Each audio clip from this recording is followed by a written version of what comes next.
Hey guys, this is Stinger, and today I'm going to go over my reloading method for the AR-15 platform.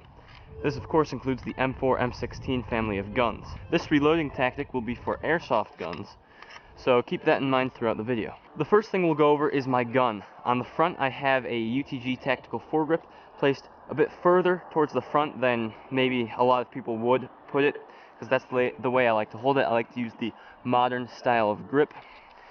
If you want to see a review of this grip, I'll put an annotation link over it, so just click on that. Moving on, we have my TrueGlow tactical red dot sight with TrueGlow riser on it. It's not really important, so we'll kind of skip over that for this video. What is a bit more important is that I have the gun attached to me via an ATAX single point tactical sling. Now this is important because it determines whether or not you'll be supporting all the weight of the gun with just your arms, or if some of it will be supported by your body through the sling. I also recently made a review of this, so click on that if you want to be taken to the review.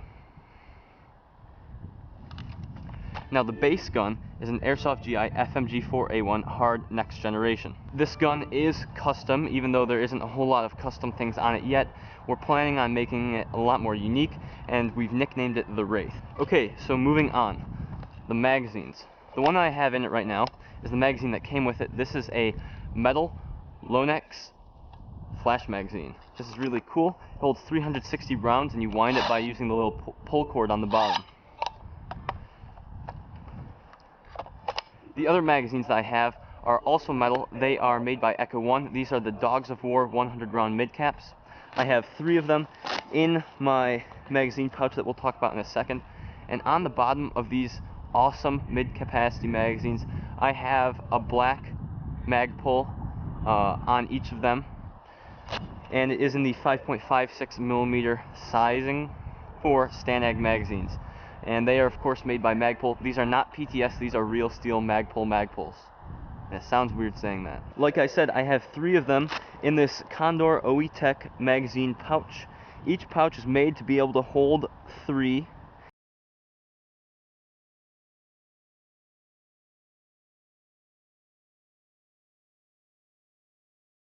Now, but like I said, it can hold 3 at a time in each pouch for a total of 6.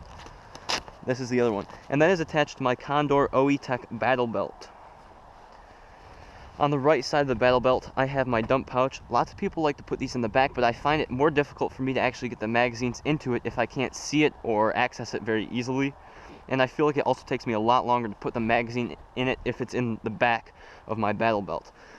Normally when I use it, I have it fully opened up like this, with the little covering flap inside, stuck on the Velcro on the inside, making it really easy for me to just drop magazines into it. Okay, let's move on to the actual method that I use. Generally, I'm shooting like this, and it's preferable to, when you go to reload, drop back into cover if you can.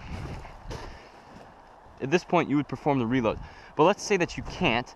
You're just out somewhere in the middle of no cover land, and you have your gun up, you're shooting, and suddenly the last BB comes out, and you can tell that it's completely out because the next shot sounds dry.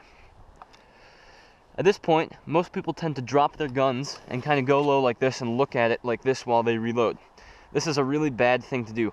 One, because it's an obvious pointer to your enemy that you're reloading, and that gives them a definite advantage to know that you're out of the game for the next 5 to 10 seconds. The second thing is that, say you had a little bit of ammunition left in this magazine, you can't engage them very quickly if something were to happen or surprise you. So at this point, instead of dropping down like this, you want to stay up. You can still get low, but you want to keep the gun pointed towards them.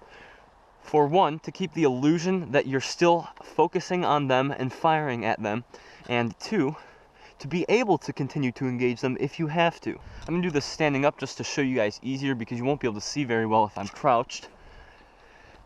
The first thing that I go to do is to reach down with my left hand, still holding the gun up with my right hand, reach down and open the magazine pouch. I'm going to look over just to show you guys.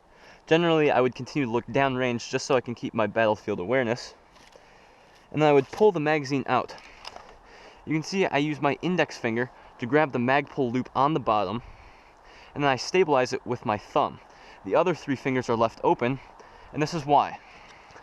When I have the gun up, I bring the magazine out, flip it around 180 degrees, and cup the other magazine that's already in the gun between my other 3 fingers and my palm.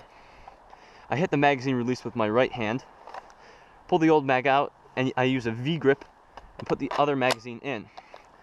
I then release with my left hand and put that magazine, the old one, empty one, into the magazine pouch, the dump pouch, and then I continue firing.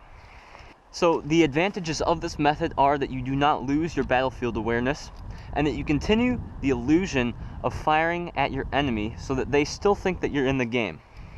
Let's do that now, and let's do it a little bit faster. I'm firing, it's empty, I go to grab the other magazine, pull it out, done. I'd like to make a quick note about how I have these magazines positioned inside of the pouch. I have it so that the feeding nozzle is on the lower right hand corner of the magazine, and it's sitting in the pouch like this, just like that inside the pouch on my left side.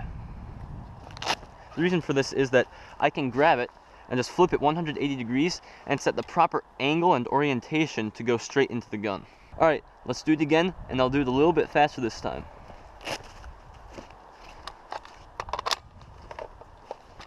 I continue to point the barrel forward at the target, and I continue to look forward as much as I can. Sometimes I might have to take a quick glance because I'm not entirely used to the system yet. Alright, last magazine. Reach down and grab it, pull it out, V-grab, empty in there, and I'm done. Okay guys, I hope this video has been helpful to you in figuring out your own strategy for reloading your AR-15 style airsoft gun. This will of course be different depending on how you have your equipment set up and how you like to reload and things like that, but I hope that this has helped you figure out your own way to do it. That's been it for this video, and I'll see you guys later.